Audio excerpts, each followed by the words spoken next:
Hello everybody. Hey, do you remember this mosaic? We put this up a while ago and we called it Madeleine's Peacock after Madeleine, my client. Well, what's happening now is Madeleine's moving house, so the peacock's got to come down.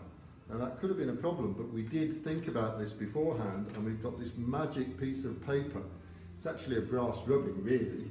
So what we can do now, Madeleine's Peacock bottom right, put that down there, and where that hole is, reveals a tile. So we remove that, one, top right, that one, here we go, that's two, top left, oh boy, let's see, oh, I think it's that one, yep, that one, and bottom left is that one.